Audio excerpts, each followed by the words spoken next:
Hey guys, this video is the first video I'm going to be doing in a new travel Q&A series where once a week or once a fortnight I'm going to answer your travel questions that you send in. Now this first video I posted on my Facebook page a few weeks ago and I was answering random travel questions like favourite place I've been to, what trips I've got coming up, craziest thing that's happened on my trips and things like that. But from now on I want each video to focus on one subject, so like planning for a trip, packing for a trip, tips on filming a trip, things like that. So for next week, I want to focus just on planning for a trip. So send me all your questions you have about planning a trip, whether it's a week-long trip, a 9-month trip, whatever. Just put them in the comment section of this video or post them on my Facebook page, and then next week I'll try and answer as many as possible for you. Then after that we'll move on to a different subject and a different subject. So for now, just enjoy this first video with the random travel questions, and then hopefully as the weeks go by I'll give you loads of tips and advice to sort of help you guys begin your own adventure. So leave your questions for next week and enjoy. Cheers. Alright guys, first Q&A video, here we go. So Michael wants to know, what did you do to promote your videos? You literally went viral after HK2NY. Did you do any advertising? No, haven't paid for any advertising at all.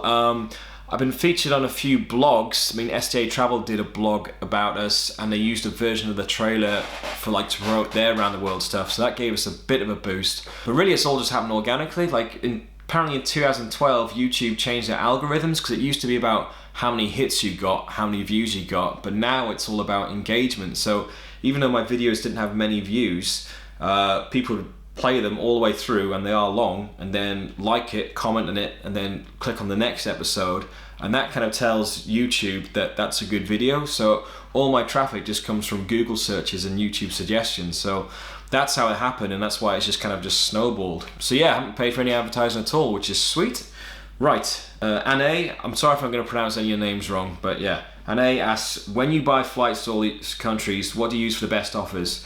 I'll usually look on Skyscanner, see what the prices are, but Skyscanner, some of the cheapest ones sometimes suggest these really dodgy, cheap-ass websites and cheap companies for booking flights that I don't really trust. So sometimes I'll book with them, but if I'm doing a massive flight to Africa, I might go and check what rate I get at Expedia or see what rate STA Travel will give me, because I'd rather go with a trusted company when you're spending like $1,000 on a flight. Michelle asks, Carl, out of all the places you've traveled so far, is there one that you would like to live? I would love to live in New Zealand. If you know how much I love New Zealand, it's a bit of a predictable answer.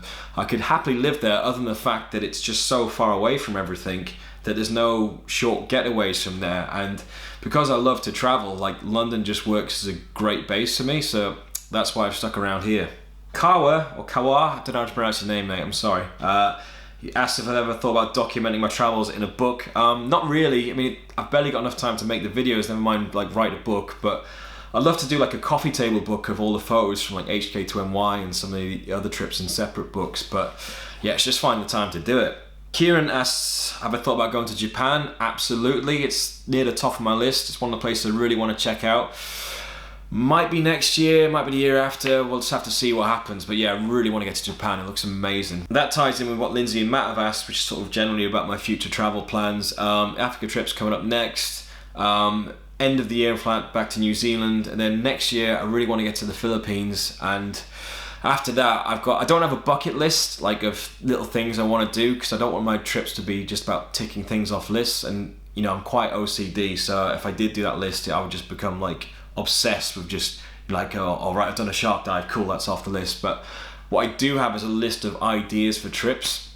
So if I see a good blog or a good tour or whatever, or a good itinerary, I just make a note of it in case, like, oh, I want to go to Japan, what was that good thing I saw? I can check that out. So yeah, there's so many places I want to go to. I mean, off the top of my head, some of the ones I really want to get to soon, like Bolivia, Iceland, Egypt and Jordan, Japan, Patagonia, Antarctica.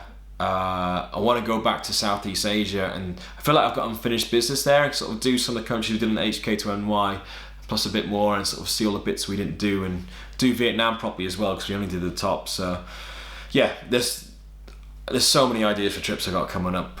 Jane asked, what was your most favourite part of being in Canada?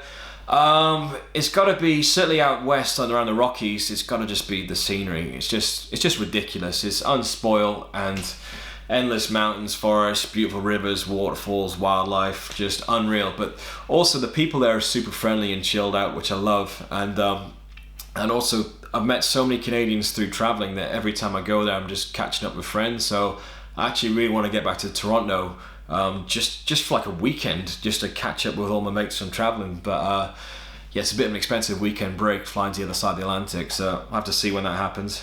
Frank asks, has there been any point in my trip where I felt not safe or insecure, or if I thought I was going to get robbed or kidnapped? I don't know, maybe ask me after Africa, I have to see how that goes. But in Venezuela, that country's, you know, pretty fucked, but we were sort of sheltered from it because we were on a tour in like the national parks, and we stayed out of Caracas. We just stayed at the hotel because there wasn't anywhere to stay in town, and we didn't hear one good thing about that place. But Sao Paulo in Brazil, we felt a bit unsafe in the center of town. I mean, the area we stayed in was nice, but yeah, we were literally tripping over homeless people, and it just felt a bit dodgy. But most of the time, it's actually been all right, really. There's not been one moment where I really thought, oh shit, we're fucked. There's never been anything like that happen, so maybe we've just been lucky.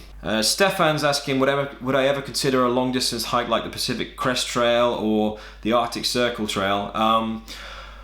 It's not something that's at the top of my list. I mean, I like going on hikes and stuff, but to do like a trek like that would take weeks and weeks and weeks, and I'd rather, if I'm traveling for that long, have more of a variety and do different things rather than just walking and walking and walking. I don't actually know much about the Arctic Circle Trail though, so I might have to check that out. Simon asks, what's your favourite travel moment? It's a bit of a hard one, but I remember when I first properly got the travel bug. It was when I was backpacking in 2006, my first proper backpacking trip, and I was away for 6 months, and we're on Fraser Island in Australia, and you know, everyone on Fraser Island goes to Lake Mackenzie, and it's gorgeous, but there's another lake, which name I can't remember, but we went there one morning, our Jeep, and there was no other tourists there. We had it all to ourselves, and the group of 11 of us just set up cool boxes for goalposts, and we just had a game of football on this secluded beach by a lake in a perfect sunshine, amazing group of friends. And I just suddenly realized, wait a minute, it's like March. Like, what's everyone doing in March? They're at work, or you're at school or whatever, and we're on the other side of the world on an island on a private beach playing football and drinking beer and just having the time of our lives. And that's our only responsibility for the next few months, and that sort of sense of freedom was just unbelievable. It's like, it felt like we figured out a trick to life. It's like, oh shit, you can just do this instead of just working all the time. This is incredible. So yeah, that's probably not necessarily my favorite moment of all my travels, but that's when it sort of just hit me of just how much fun you could be having. Mark asks, where's James? He's in Panama right now. He's working for San Blas Adventures, sort of going back and forth between Panama and Colombia. So if you're in the area and you wanted to go to San Blas Islands like we did in HK2NY and in the Backpackers of the Caribbean series, get in touch with James, because he can actually get you a discount, and I think he gets a finder's fee as well, so give him a shout. Oh, and hopefully he's going to come to New Zealand with me at the end of the year. His sort of rough plan is to come on for Christmas and then do that, but we'll see what happens. Anthony wants to know, what's the story behind James, what did you do in the Thailand episode? Sorry mate, some of the stories stay on tour, and that one is definitely staying on tour. I don't know if James will want me saying on the internet what that's all about, but yeah, if you meet me in a bar sometime, I'll tell you what happened. Adrian wants to know which continent has the nicest boobs. That'd be South America. And then Ricky asks, what's one of the worst or funniest things to happen to you during one of your trips? Well, this is a story I've told about a million times to my friends, but back in 2005, this wasn't a backpacking trip, but at the end of uni, me, James, and a few other mates went like a lads holiday to Kavos and Corfu, classy. And on the third night, I managed to break my rib and rupture my kidney. So what happened was, we're out on the night out, and then I decided to go back to the apartment, and I was walking down the road, and then I turned down what I thought was our street. It was one street too early. I could see our apartment over there, so I cut across this garden to get to the apartment, and it was pitch black, absolute pitch black, and I was walking along and literally just fell down a concrete ditch. And it wasn't like I was drunk, but I wasn't wasted. It wasn't like I stumbled in. I was just sort of like walking, fell down, and like, imagine the edge of the concrete ditch being like this. It sort of hit my rib, and my rib went, and ruptured my kidney. And at first I thought I just badly bruised myself, and so, but I thought I remember seeing the doctors on the road. I'll go there and get them to check it out. And I sort of lie down, and he starts having a feel, and he's like, does this hurt? I was like, yeah. Does this hurt? Yeah. And he was like, right, this is how do you say, very bad. I was like, oh shit. And so they put me in an ambulance for 2 hours to get to Corfu, and then I had 9 nights in hospital there. And they put me on all these injections. I got like 50 injections a day, because your kidney get infected really easily, and it was like pissing up blood and really, really lovely stuff like that. But that was the worst thing. But what actually made it even worse was I wasn't by myself when I fell down the ditch. I was with this girl, and she was going to come back with me, and she fell in as well, but she only got cuts and bruises, the bitch.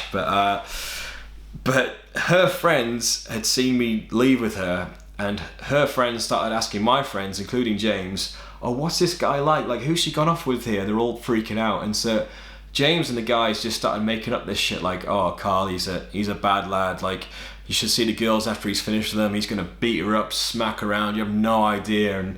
And they're all like, being gullible and believing it. Fast forward like an hour, and she just comes back into the club with like stitches and bruises and cuts, and she's crying her eyes out. And so all her friends all like start screaming like, what did he do to you? What did he do to you? And then she started explaining what happened, and then suddenly James and everyone was like, wait a minute, what the fuck did you do to Karl? So ended up thinking I was gonna get lucky, and ended up in the hospital with blue balls and red piss. So good times. So there you go, that's the first Q&A. Hopefully you enjoyed some of those anecdotes and bits of information. And like I said earlier, for next week, send in all your questions about planning a trip, and I'll try and answer as many as possible. And in the meantime, I'm going to get on with editing the Taste for India series, and then I've got Quest for Everest and Africa to get on with after that. So India, hopefully online in September, Quest for Everest October, and Africa maybe before Christmas. We'll have to see how I do. But send in your questions, and I'll chat to you next week. Cheers.